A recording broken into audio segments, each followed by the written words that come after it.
If a franchisor is good and doing their job and the franchisees are working, following the model and doing what's right and building a brand, when it comes time to exit, that'll perhaps be the single greatest monetary return they'll ever get.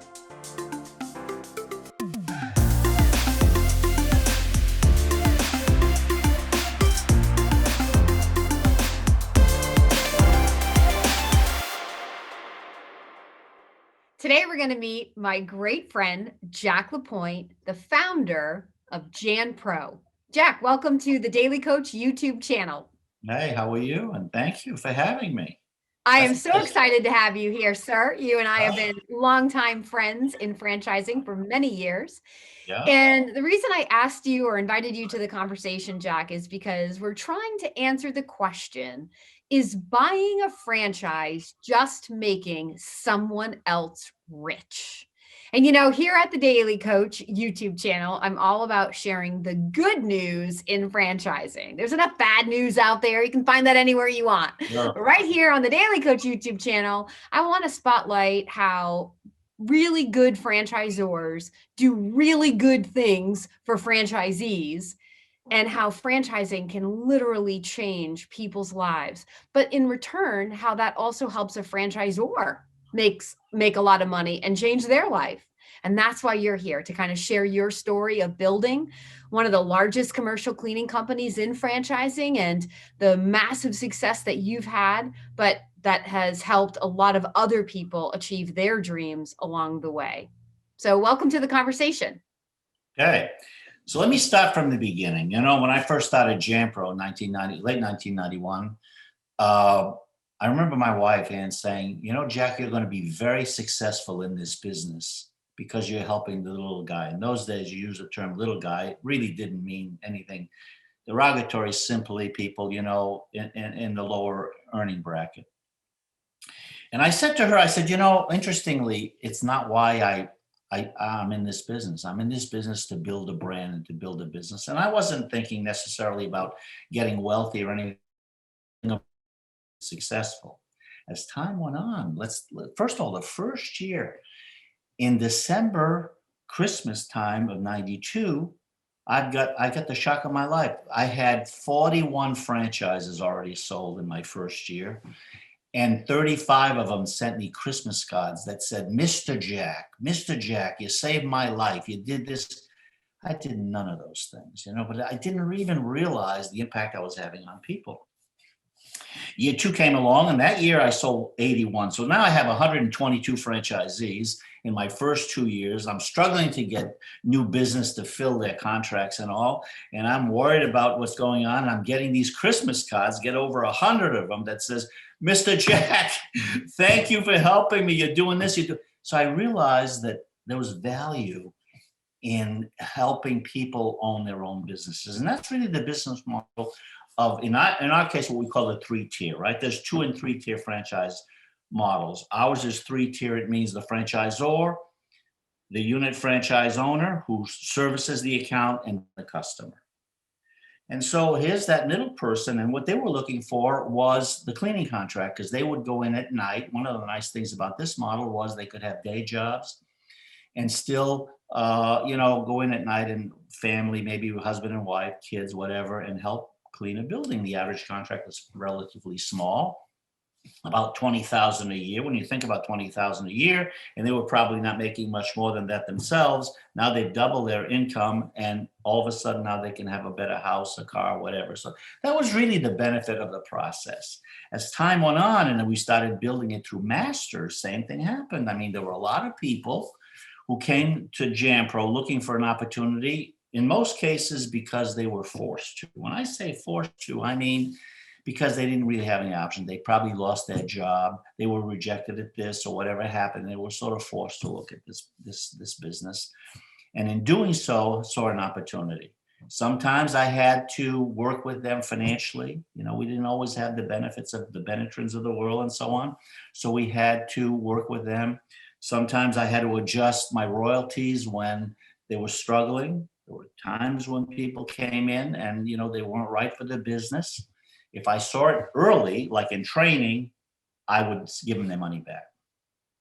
But if not, and sometimes they get in and all of a sudden, they were struggling and we recognized it. I'd call them up and I'd say, look, I want to come in and see you. I'm going to come to see you in your territory. I said, with only one prerequisite. If your wife is, because they were generally men, if your wife is not there, no, I'm not coming. And they would say, why? What are you talking about? I said, because when I come in to see you, I'm going to ask your wife one question.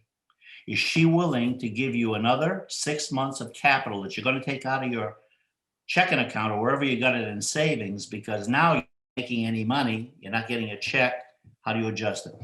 And anyway, they did. And I would go in there and I'd sit down with them and I'd tell them that very thing. In 99% of the cases, the wife would not be willing to add more money into the till, and that gave me an opportunity to help them sell. Then I would give them the good news, which is I'm not only going to help you sell your business, but you're going to get more for it than you would otherwise because it's an existing business. Even though it's not as profitable as you'd like it to be, you're going to get out with everything you put in plus extra, and you'll go out and find yourself something else to do that's better for you. And within a year or so, I would hear from a lot of them saying, I just want to thank you for making the effort. Yeah. That's why you were so successful, because you helped so many people. Anyway. So here's the question again.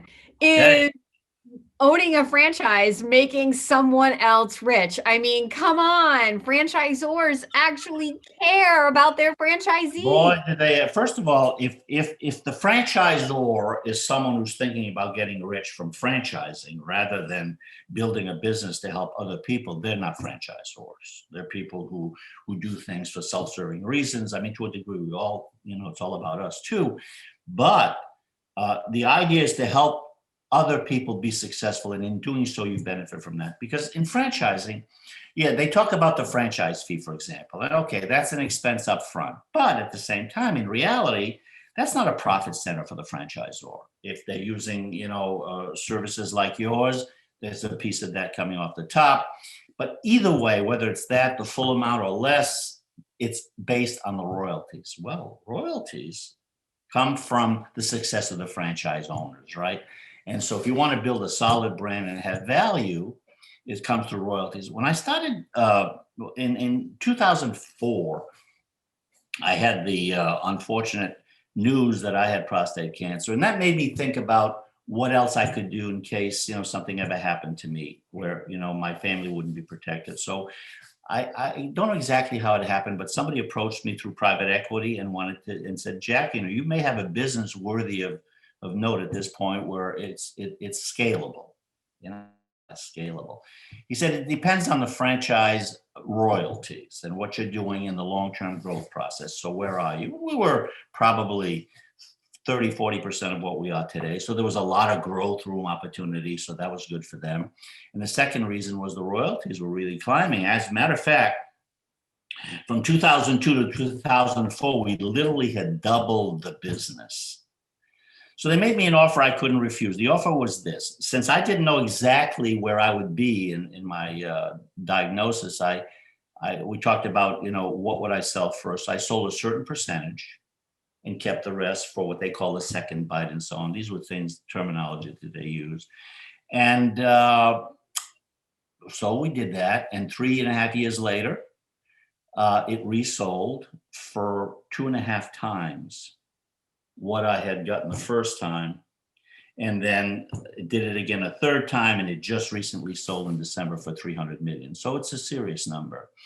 That said, my numbers were smaller in terms of dollars, but my franchise owners and the unit franchisees that we put into business are now getting 7 and 8 figures for their businesses. I mean, there's one I just heard of the other day that stunned even me. So the opportunity, if a franchisor is good and doing their job and the franchisees are working, following the model and doing what's right and building a brand, when it comes time to exit, that'll perhaps be the single greatest monetary return they'll ever get. It's the multiples, right? And it's not unusual for franchisees to get actually more percentage-wise than the franchisor does. So that's something people don't think about. So the value is always there as well. So who comes up to answer your question? It's both. It's just that that should not be the reason why we go into business. We go into business as a franchisor to help others be successful. Through the vicarious function, they become successful, we become successful as well. And at the same time, if everybody benefits, that's really what it's all about at the end of the day. So that's pretty much, that story. Everything that you've just shared today just screams, that franchisors really do care. Now, to the point that you made, not every franchisor is in it for the right reasons.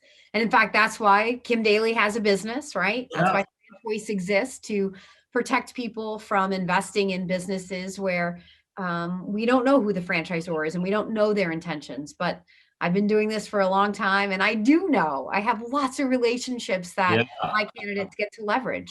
Yeah, I know you do. I hear your name comes up a lot, when I talk to different people, and I must tell you, I'm proud to know you. I mean, you've really done some marvelous things yourself. Interestingly too, we talk about the franchisor. Where are you in life and what happens? Like, here's an example. When we did the private equity thing, you have to understand private equity and where and what they are and where they're in business. A lot of people think, well, gee, private equity comes in, they put this money in, they're going to build it up, ramp it up, and then sell it for a huge profit in a 3 to 5 year cycle, generally around 5 years. That's true. However, there are private equities, and the ones that I pretty much dealt with were pretty honorable people. The one thing people have to understand about private equity is they're not there to destroy the brand. It's the opposite. Okay. The only negative I found through the process of using private equity is what we call professional managers, people that they bring in to run the business vicariously through them, right? There's where the real problem lies, because those professional managers, in many instances, their income base and their big hit's going to come at the end of the day when they resell the brand. So it's all on the backside. So if they can squeeze out another royalty number or two, do whatever, to get more income, that's how they make their money. They also don't have the personal connections with the franchisor who sold and built the businesses I did with Carol and the team that I had, Anita and Dennis Thompson and Anita. These were people that were magnificent.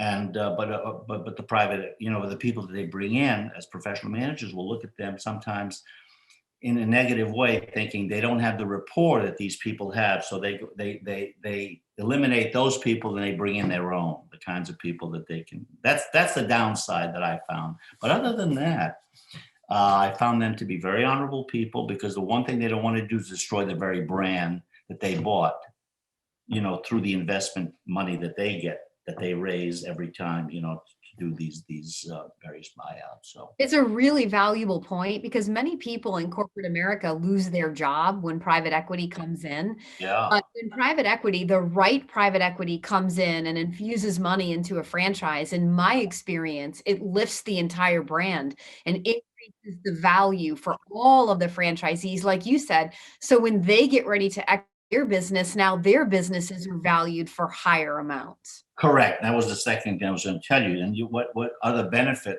that is created by it? It establishes a base and a monetary value. So it's called a multiple. So how much will they pay for the multiple? Well, it depends on the long-term and the short-term value. So if they see a lot of profit early, the multiple will be a little higher. Sometimes it's 2-3 times the multiple. But what it does is kicks up the unit franchise value. And so now the franchisees, when they go to sell, could end up getting 2-3 times what they normally would get had they just been an independent operation. So when you look at that side of it, if the private equity is a solid player who cares about the business model for selfish reasons or not, as long as it's for the right reason, and that really can work, and the benefits, I can tell you, can be huge. So let's talk about what you do for a second, because I'm a huge fan of consultants, believe me, and they've helped me build my brand. JanPro only got successful when I determined that we were what we call an executives business. Here we were in the cleaning business. So here's the story you'll appreciate. So now I thought I had this guy who'd been the ex-CEO of a large company. He's making 450 base, you know, 1,000 a year plus country club, all these other things. And I think I'm going to make a deal with this guy. And so I'm not hearing from him. I'm not hearing from him. Weeks go by. Finally, you know, I got a little irritated. I picked up the phone and I called him and I said, David, Jacques LaPointe, I don't know what you think you're doing, but this is unacceptable. You call me. 5 minutes later, he calls me, apologizes, tells me, he said, you know, I said, what's going on? He said, Jack, I can't do this. He said, my wife is playing mahjong with her friends at the country club. And they said, what's David doing now? Oh, well, David's buying a franchise, a cleaning business. Oh, David's going to be a janitor in a suit. Boom. I lost the guy. That is his shoe. However, I called up, I don't know if it was Franchise or somebody there, and I said, hey, look, we got to change the model. We're going to go after executives. I want C-level players to come in and buy these master franchises from us. And that's how it all started. That's how we got into it. It's an executives business. And from that moment on, I was able to get these executives to join as masters, and those people help the little people. Well, I keep using that word, but it's really, they're not little people, but, you know, people that need assistance in getting, you know, their businesses going. And that's how we built that brand. And as you started to say, why are you a big fan of consultants? They're the ones who brought those executive level players to me. I wasn't getting them any other way. Once we made that the desired place, you know, a C-level player, I wanted to talk to them. I remember when you called me a few times and said, Jack, look at this background. They were the kinds of people I was now looking for. And it's because of people like you. Without it, it would have never happened. That's the reason why I'm such a huge fan. And I'm going to do it again with my new model. Everybody out there listening, you've heard it from one of the greatest people in franchising that I know, who literally has made people's dreams come true from every walk of life, from the basic cleaners at the, you know, the unit franchise owners to the executive level CEOs that join as his master franchise owners. Yeah. He's raised all the level, the quality of life for every single one of them. I guarantee it. So thank you so much, Jack, for sharing your story. You have definitely helped to answer this question. Is buying a franchise just making someone else rich? And the answer is, again, no. You know, it's funny. In closing, let's say this. You know, I'm now doing something a little different. And when I look at this particular business model, because I get a lot of opportunities, people approach me and say, you know, can you get involved with us and so on like that. And I really don't. In this particular case, I did. And the two things that I looked at was, did it have growth? In other words, did it have legs for the franchisees to make money? And was the return on investment there as well? Because if it is, you're going to continue to help other people. If it's not, then you've got a real problem. I don't want to be involved in a business that has problems. Thank you so much. I appreciate your time and your wisdom and your great stories and your friendship. All right. Thank you, Jack. Okay. Bye.